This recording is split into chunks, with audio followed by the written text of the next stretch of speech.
Hey guys, in this video, I will show you how to fix it if you accidentally archived an Instagram story. Alright, let's begin.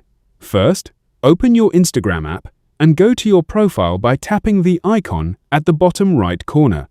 Then, tap the three lines at the top right and scroll down to find the Archive option under Settings. Once you open Archive, you will see all your archived Instagram stories in one place.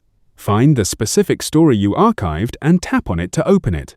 Now, tap on the More option located at the bottom right of the screen. From there, select the Share option and choose Your Story to bring the story back and make it visible again. Confirm the action, and the story will be restored.